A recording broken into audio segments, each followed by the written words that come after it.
Bonjour à toutes et à tous, ravie de vous retrouver pour cette nouvelle émission de l'École du futur. Au programme de cette émission, on ouvre avec notre focus parce que bien utiliser les écrans, ça s'apprend en famille et au jour le jour. Le Clémy vous propose un nouvel épisode de sa série La famille tout écran. Et puis quand elle vient sur ce plateau, elle a toujours une idée derrière la tech. C'est Jeanne Dreyfus, bonjour. Bonjour Lisa. De quoi est-ce que vous nous parlez aujourd'hui? D'un événement parisien qu'on est nombreux à attendre, les illuminations du Jardin des Plantes. Le thème de cette année, la luminescence dans le milieu naturel. On y fait un tour tout à l'heure. Bon, restez avec nous pour découvrir exactement de quoi va nous parler Jeanne. Toute autre chose vous attend en revanche pour le sujet du jour, puisque l'on parle du bien-être mental et psychologique des jeunes, un enjeu majeur aujourd'hui, puisque près d'un étudiant sur deux dit avoir déjà ressenti des symptômes dépressifs, tandis qu'environ 3 sur 10 décrochent dès la première année d'études supérieures. Alors, comment mieux les accompagner vers un avenir plus serein à l'école comme à l'université? C'est le sujet que nous allons explorer ensemble aujourd'hui avec mon invitée Marie Hubac, responsable du développement et de la communication chez Edvia. Bonjour. Bonjour, merci de me recevoir. Mais je vous en prie, c'est avec grand plaisir. On continue à en parler, enfin on en parle dans un instant puisqu'on n'a pas commencé. C'est tout de suite après le focus.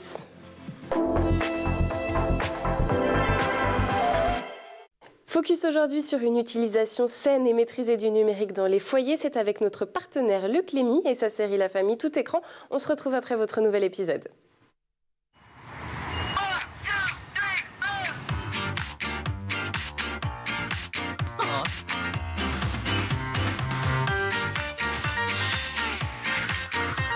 Le mental des jeunes est aujourd'hui au cœur des préoccupations. Burn-out étudiant, anxiété, isolement social. Ces dernières années, les signaux d'alerte se multiplient. Et pourtant, parler de souffrance psychologique reste encore difficile, parfois même tabou pour les familles comme pour les établissements. À l'approche de la Journée mondiale de la santé mentale et alors que celle-ci a été déclarée grande cause nationale en 2025, nous vous proposons de faire le point sur les causes de cette crise, mais aussi sur les solutions qui émergent. C'est tout de suite dans la première partie du talk.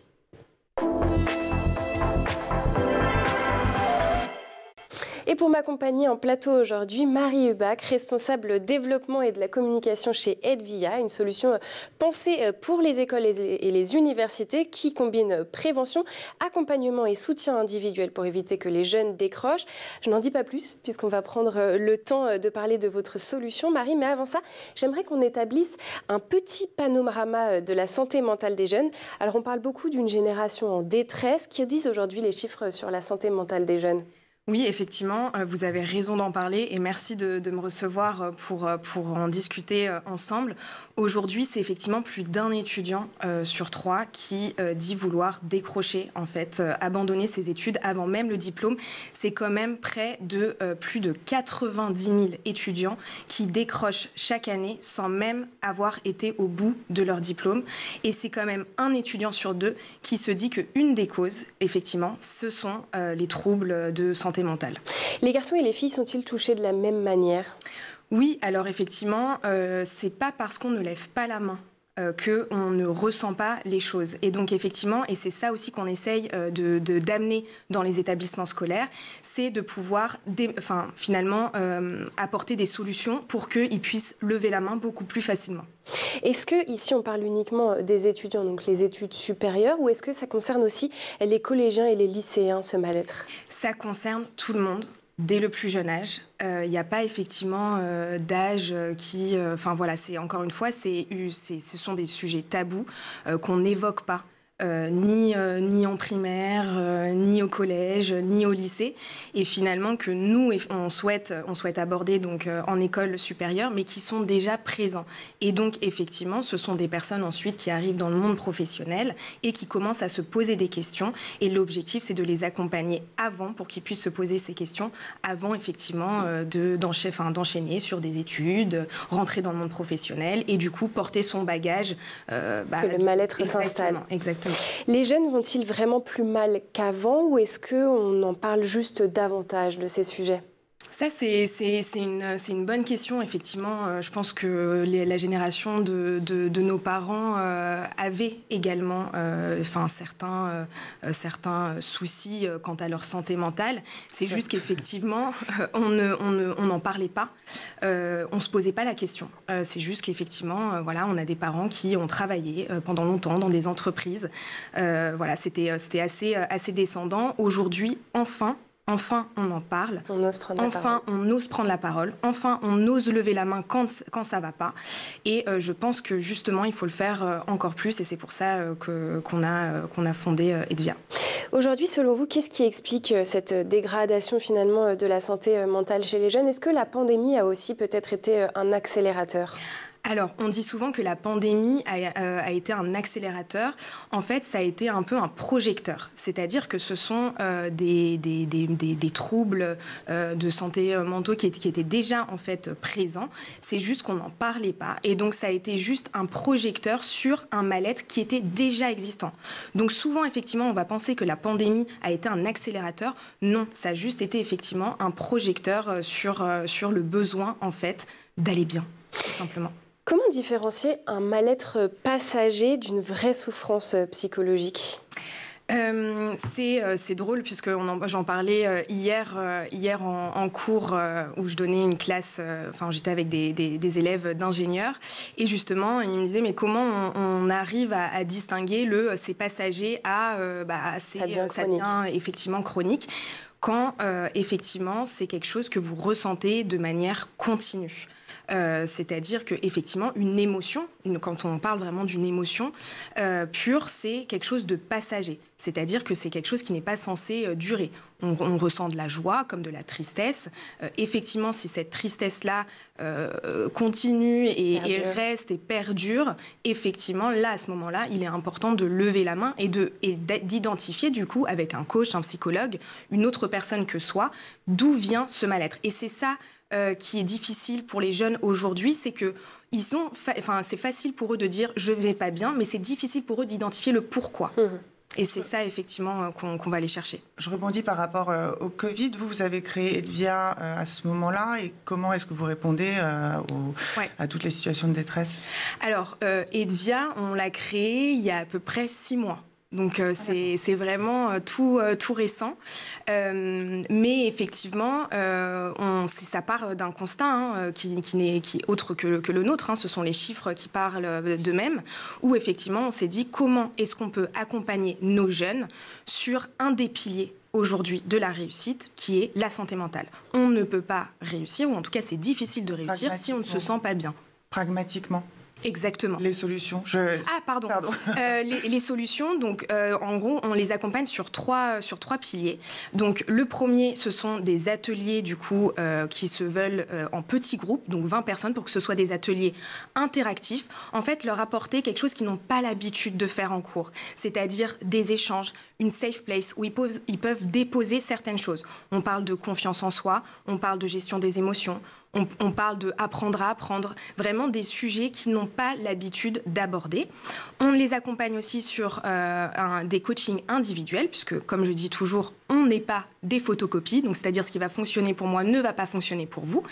Et puis, on a également développé une web app, où là, du coup, vous allez pouvoir retrouver des ressources sur la santé mentale, des fiches méthodologiques, que les étudiants peuvent accéder depuis notre plateforme. Alors, on va en reparler plus précisément, mais pour revenir sur les facteurs de ce mal-être, quels sont selon vous les principaux facteurs justement qui pèsent sur la santé mentale des plus jeunes? Est-ce que c'est l'école, les réseaux sociaux ou peut-être la précarité aussi que certains étudiants peuvent affronter? Je pense que c'est un mélange de tout. Et effectivement, les réseaux sociaux jouent un rôle. Là encore, pour moi, c'est un projecteur, c'est un accélérateur. Le fait que tout le monde ait une opinion sur tout, et qu'on scrolle au quotidien, finalement, en fait, ça nous perd. Le trop d'infos nous empêche de savoir une chose essentielle. Qu'est-ce que je veux, moi ? Qui je suis? Et ça, c'est des questions auxquelles on ne prend pas le temps d'y répondre. Et donc, effectivement, il m'a dit ça, j'ai vu ça, je devrais peut-être faire ça. Finalement, on se perd totalement, on vit la vie finalement de quelqu'un d'autre. Le mimétisme. Au lieu de vivre notre propre vie. Est-ce que aussi, finalement, on parle de réseaux sociaux, mais ils ne sont pas tellement sociaux. Est-ce que l'isolement, c'est pas le grand mal, finalement, de cette génération ? C'est effectivement tout le paradoxe, c'est de se dire que pour une génération qui est hyper connectée, finalement, c'est une génération qui est très seule, qui se sent en tout cas très seule, qui sort beaucoup moins qu'avant. Et puis, vous le dites, on scrolle sur son téléphone, on peut commander à manger sur son téléphone. Tout est fait aujourd'hui pour rester en fait dans son canapé. Et donc, effectivement, même les jeux vidéo, ils vont pouvoir communiquer entre copains, mais tu restes quand même chez toi tout seul. Donc, effectivement, ça ne favorise pas l'interaction. Alors, on mettait en lumière le fait que la première année d'université était particulièrement critique. Comment expliquer les décrochages à ce moment spécifique de leur parcours scolaire ? Ouais. C'est une excellente question parce que je pense, en tout cas c'est ce qu'on a pu voir, qu'on n'accompagne pas assez bien, ou en tout cas on ne prépare pas assez bien l'étudiant pour la transition en fait du lycée pour l'étude supérieure. Et donc effectivement, c'est ce que je leur dis, lycée, on est encore un petit peu dans le ventre de maman, tout est bien encadré, on a son emploi du temps, finalement on a enchaîné les années, tout s'est bien passé. Arrivé en première année, là d'un coup, on est livré à soi-même. Et donc il n'y a qu'un mot d'ordre, c'est responsabilité et autonomie. Et là, à ce moment-là, c'est oulala, comment je fais, comment je gère. Et quels sont les premiers signaux faibles que l'on peut repérer, deviner chez un étudiant qui risque de décrocher ? Les signaux qu'on peut repérer, c'est quelqu'un qui est renfermé. Moi, je le vois en classe, c'est quelqu'un effectivement qui est recroquevillé, qui prend pas beaucoup la parole, qui a un regard un peu baissé, qui, lorsqu'on va vers lui, est un petit peu gêné, un petit peu perdu. Donc, effectivement, c'est intéressant de pouvoir voir ça auprès des étudiants, aller en parler.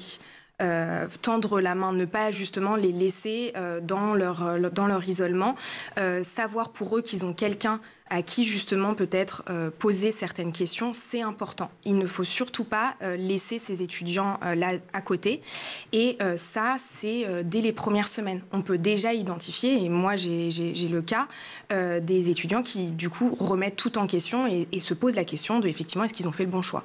Alors on le comprend, pression scolaire, mal-être, isolement, autant de réalités que vivent les jeunes aujourd'hui. On va continuer à en parler bien évidemment. Et puis on va surtout parler de solutions, d'une solution, la vôtre, avec Edvia. Mais d'abord, on fait un détour du côté de la planète tech. Images et vidéos, c'est toujours le meilleur d'Internet, c'est toujours l'œil de Dylan Kohler.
nous voilà de retour sur le plateau de l'École du Futur, toujours en compagnie de mon invité Marie Hubac, responsable du développement et de la communication chez Edvia, avec qui nous allons poursuivre notre échange autour de la santé mentale des jeunes.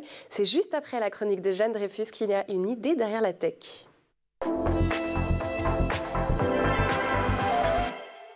Jeanne, depuis 2018, le Jardin des Plantes propose chaque hiver un parcours nocturne de lanternes monumentales dont les thèmes ont en commun d'explorer le monde naturel. Et cette année, c'est la luminescence qui est à l'honneur. Les thèmes se succèdent, mais ne se ressemblent pas. Espèces menacées, océans, jungles et dinosaures. À chaque fois, c'est une plongée dans la biodiversité grâce à un parc de sculptures lumineuses au Jardin des Plantes.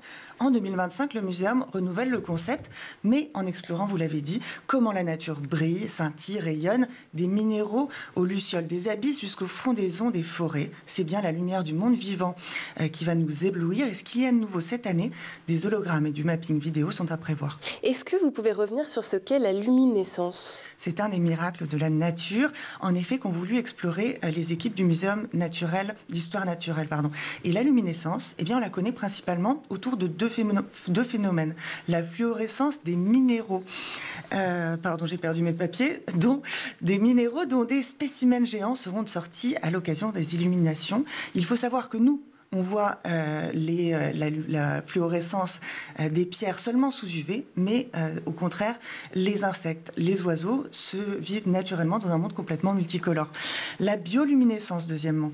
Certains ont vu les océans s'éclairer magiquement grâce à des micro-organismes, mi-animaux, mi-ampoules, et ils ne sont pas rares car ils représentent jusqu'à 70% de la faune et de la flore sous-marine. Alors pourquoi avoir développé une telle capacité? Pour draguer. Certaines lucioles vont clignoter dans l'espoir de choper une petite luciole masculine ou féminine, ou pour se défendre. Certains calamars vont éjecter un nuage de lumière afin d'aveugler un prédateur. On comprend donc à quoi servent ces lumières dans la nature, mais comment passe-t-on de ces phénomènes à un spectacle pour le grand public? En s'inscrivant dans une tradition qui n'est pas neuve et qui permet d'apprendre tout en s'émerveillant. Ici, on est en droite ligne avec ce qu'au XIXe siècle, on appelait le merveilleux scientifique. Une branche entre science et spectacle mise à l'honneur par Jules Verne et qui donnait lieu à de véritables séances théâtrales où on pouvait découvrir le monde microscopique, par exemple, en géant avec les derniers microscopes et qui ont laissé des traces dans le langage. Comme, par exemple, pour le grossissement à la loupe, en anglais, ça se dit magnification, ou l'art de magnifier le réel. Et aujourd'hui, ce sont des hologrammes et du mapping vidéo, comme on l'a dit, qui vont faire rimer savoir et féerie. Et comment réalise-t-on ces structures? Grâce à la collaboration entre les scientifiques du Muséum d'histoire naturelle, le paléontologue, par exemple, Gaël Clément, a passé des semaines à étudier le phénomène de luminescence, témoignant, je le cite, « Ces phénomènes lumineux ont l'air incroyables, tant ils sont beaux et magiques, mais tout est vrai. » Et une équipe de constructeurs basée en Chine. À Zigong, c'est une ville historique des lanternes. Pour l'édition de l'année dernière, une immense équipe avait travaillé sur chaque espèce, avec force dessins préparatoires. On parle d'une équipe de 220 employés et 8000 heures de travail, mais pour un résultat absolument magique. On l'avait vu l'année dernière avec ces dinosaures qu'on voit là, magnifiques. Cette année, comme on l'a évoqué, un mapping vidéo est à prévoir. Il sera projeté sur le muséum et des méduses géantes pourront voler dans les airs comme si le monde était inversé, que la voûte étoilée devenait l'océan et par conséquent, qu'on marchait au sein du ciel. C'est une spécialité franco-chinoise donc. En Chine, les premières fêtes des Lumières apparaissent dès le VIe siècle, dynastie Sui précisément. Pour continuer aujourd'hui, comme par exemple à Taïwan, à la fin du Nouvel An chinois, on a ces millions de lanternes, des milliers en tout cas de lanternes qui volent dans le ciel et qui viennent d'une ancienne croyance selon laquelle il était possible de voir les esprits voler à la lumière de la pleine lune. Alors pour ceux qui ne peuvent pas aller aussi loin qu'en Chine, mais qui ont envie de prolonger l'expérience parisienne encore plus avant, un autre événement arrive à Londres. Ça s'appelle Christmas at Kew, qui ne manquera pas de vous émerveiller. Kew, ce sont les jardins botaniques royaux, on le voit là. C'est assez monumental et somptueux. En attendant, les illuminations à Paris seront à visiter dès le 20 novembre. Vous avez un tout petit peu de temps, mais pas trop, de quoi vivre l'hiver d'une façon lumineuse. Rendez-vous donc au Jardin des Plantes pour un spectacle qui nous rappelle que la nature est la plus grande des magiciennes. Merci beaucoup Jeanne Dreyfus pour cette chronique. On poursuit nos discussions sur la santé mentale des plus jeunes. C'est dans la seconde partie du Talk.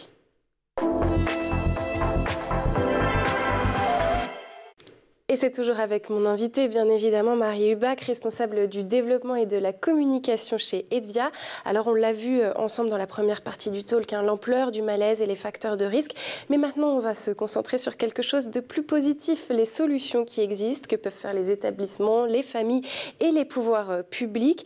Alors, dans la première partie d'émission, vous avez rapidement évoqué quelles étaient les actions d'Edvia. Mais pour les personnes qui nous rejoindraient en cours de route, est-ce que vous pouvez nous rappeler rapidement ce que vous faites ? Exactement. Du coup, donc Edvia, déjà, je ne suis pas seule. Nous sommes 4 femmes associées et nous sommes également accompagnées d'une communauté aujourd'hui de plus de 25 coachs et psychologues. Et on accompagne effectivement, comme vous l'avez dit, les établissements supérieurs sur 3 piliers. Le premier, c'est effectivement un pilier collectif. Donc, c'est des ateliers qui se veulent interactifs, des groupes de 20 personnes où on peut déposer des choses qu'on n'a pas l'habitude de déposer. C'est vraiment une bulle, c'est ce que je disais tout à l'heure, une safe place où on va parler de confiance en soi, on va parler de gestion des émotions, on va parler effectivement de apprendre à apprendre. Donc vraiment des choses qu'on n'a pas l'habitude d'évoquer. On va vraiment, et c'est ce que je dis, puisque j'en anime moi-même des ateliers, c'est un moyen d'ouvrir son esprit et de se poser des questions. Là où on a l'habitude que ce soit assez descendant, finalement, dans ces ateliers, ça permet d'être en pleine réflexion et de se dire, tiens, mais moi, qu'est-ce que j'en pense finalement ? Donc ça, c'est le premier pilier. Le deuxième, ce sont du coup des accompagnements individuels. Donc là, l'étudiant a le choix, soit coach, soit psychologue, soit formateur. On a vraiment créé une équipe qui est diversifiée pour que la personne puisse choisir en fonction de son besoin par qui il veut être accompagné. Et donc ça se fait sur une web app que nous avons du coup développée. Et au-dessus, l'étudiant peut recevoir aussi des fiches méthodologie, accéder à du contenu type TikTok. On parle aux jeunes générations quand même. On s'entend qui cette fois-ci, par contre, est réalisé par des professionnels de santé. Et donc là, c'est des sujets type comment trouver son équilibre, comment gérer son stress, comment avoir confiance en soi, etc. Comment est née l'idée de créer ce dispositif finalement ? Parce que vous le disiez, c'est tout nouveau. Vous avez lancé ça il y a à peine 6 mois. 6 mois, ouais. Donc comment en êtes-vous arrivé à vouloir le créer ? Pourquoi maintenant ? Du coup, c'est parti d'un mois de décembre. Donc, c'est mes 2 associés, effectivement, Léa et Isabelle, qui ont eu l'idée. Alors, c'est parti, en fait, d'un constat. Tout simplement, c'est parti d'un constat et du coup d'une urgence, un besoin en fait de répondre et d'aider nos jeunes. C'est parti ensuite effectivement d'une mission commune, donc toutes les 4 et puis également les coachs aujourd'hui qui nous ont rejoints, vraiment d'agir. Le besoin d'agir pour la santé mentale de nos jeunes et donc leur réussite. Et quelles étaient selon vous les failles principales dans l'accompagnement des étudiants que vous vouliez combler ? Apprendre à se connaître, donner du sens à ce qu'on fait. C'est ce que je disais un petit peu tout à l'heure, c'est qu'effectivement, en primaire, au collège, au lycée, on avance, mais on ne se pose jamais la question de qu'est-ce qu'on veut nous, qui on est, comment on a envie de mener notre vie, en fait, finalement, à nous et pas celle des autres, pas juste cocher les cases. Et c'est ça, en fait, qu'on voit. Alors, ça fait rire certains quand je le dis, mais je parle de crise de la quarantaine. Crise de la quarantaine, non, c'est juste des personnes qui commencent à se poser des questions qui ne se sont, en fait, jamais posées auparavant. Et donc, qui ont juste enchaîné leur vie en cochant des cases, études, mariage, diplôme, CDI. Et finalement, on arrive à un certain âge et on se dit, mais est-ce que vraiment c'est la vie que j'avais envie de mener. Et donc, effectivement, c'est ce manque-là qu'on essaye de combler, ou en tout cas, c'est ces questions-là qu'on essaye, qu'on leur permet en fait de se poser dès le plus jeune âge, même si je pense qu'il faudrait même pouvoir le faire un petit peu avant. Ouais. En tout cas, vous replacez l'individu au centre. Mais comment fonctionne votre programme du coup avec les établissements et les étudiants? Comment ça s'articule? Oui, en fait, on arrive vraiment en soutien de l'établissement. Effectivement, aujourd'hui, on en a parlé. Aucun établissement nous dit que la santé mentale n'est pas un sujet. Effectivement, même le gouvernement en parle, c'est une des priorités. Donc ce n'est plus, en tout cas pour les enseignements supérieurs, un sujet tabou. Donc il y a des choses déjà qui sont en place. Il y a effectivement parfois des équipes, etc., qui sont déjà en place. Nous, l'objectif, c'est de venir renforcer ces dispositifs, de venir en soutien.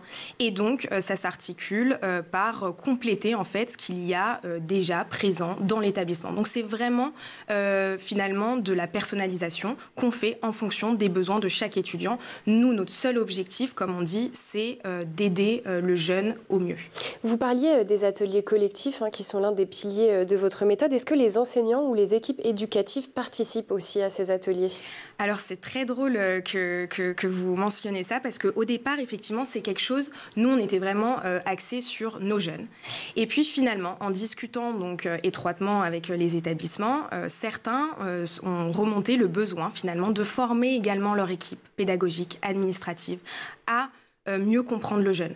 Parce que effectivement, c'est toujours, voilà, ça va dans les deux sens. C'est-à-dire que si nous, on accompagne le jeune d'une certaine manière, mais qu'après, effectivement, l'encadrement ne suit pas, finalement, ça fausse un petit peu le travail. Et donc, effectivement, ce qui a été remonté également, c'est beaucoup le fait que le corps pédagogique a du mal à comprendre cette jeunesse, et donc il y a une certaine rupture qui se fait, et donc là c'est intéressant, et donc on arrive effectivement aussi, on apporte en fait une formation pour leur équipe afin de qui travaillent mieux, qui puissent mieux travailler ensemble. C'est quand même plus sympa quand on passe 1, 2, 3, 5 ans parfois avec les mêmes personnes d'apprendre à se connaître et mieux se comprendre. Est-ce que votre dispositif permet aussi, au-delà de reconnecter des étudiants déjà en situation de décrochage, est-ce qu'il permet aussi de prévenir le décrochage finalement ? Exactement. C'est pour ça qu'on intervient là dès les premières semaines. Et on le voit. J'ai encore hier une étudiante qui m'a dit c'est que le deuxième atelier qu'on faisait ensemble, et elle me dit mais en fait j'y repensais à la première séance et je me suis dit, elle me répondait, je lui disais mais pourquoi tu es là ? Et elle me disait, donc je demandais à chaque étudiant pourquoi ils avaient choisi ces études, et elle me disait moi je suis dans ma barque et puis je me laisse porter par le courant et on verra bien. Et elle est revenue me voir hier et elle m'a dit mais madame, mais heureusement en fait qu'on en a parlé, j'y ai repensé et je me dis que là en fait j'étais en train de me laisser couler. Et rien que le fait de conscientiser, parfois c'est juste conscientiser une émotion, conscientiser comment on va, conscientiser comment on aime apprendre, conscientiser pourquoi on est en train de faire ces études-là. Donner du sens à ces apprentissages. Forcément, on apprend du coup différemment. Et donc, c'est ce qu'on essaye de faire dès les premières semaines dans les différentes classes. Ce qui ressort de notre échange, c'est finalement que la santé mentale des jeunes n'est plus un sujet périphérique. C'est au cœur de leur réussite scolaire et de leur avenir. Merci beaucoup, Marie Hubach. Merci. Je le rappelle, vous êtes responsable du développement et de la communication chez Edvia. Merci d'avoir été avec nous sur ce plateau. Merci aussi à Jeanne Dreyfus pour ses chroniques. Merci aussi aux équipes en régie, à Édouard Degnaud d'avoir produit cette émission, mais surtout merci à vous pour votre fidélité. On se retrouve dès demain à 12h30 sur School TV. D'ici là, portez-vous bien.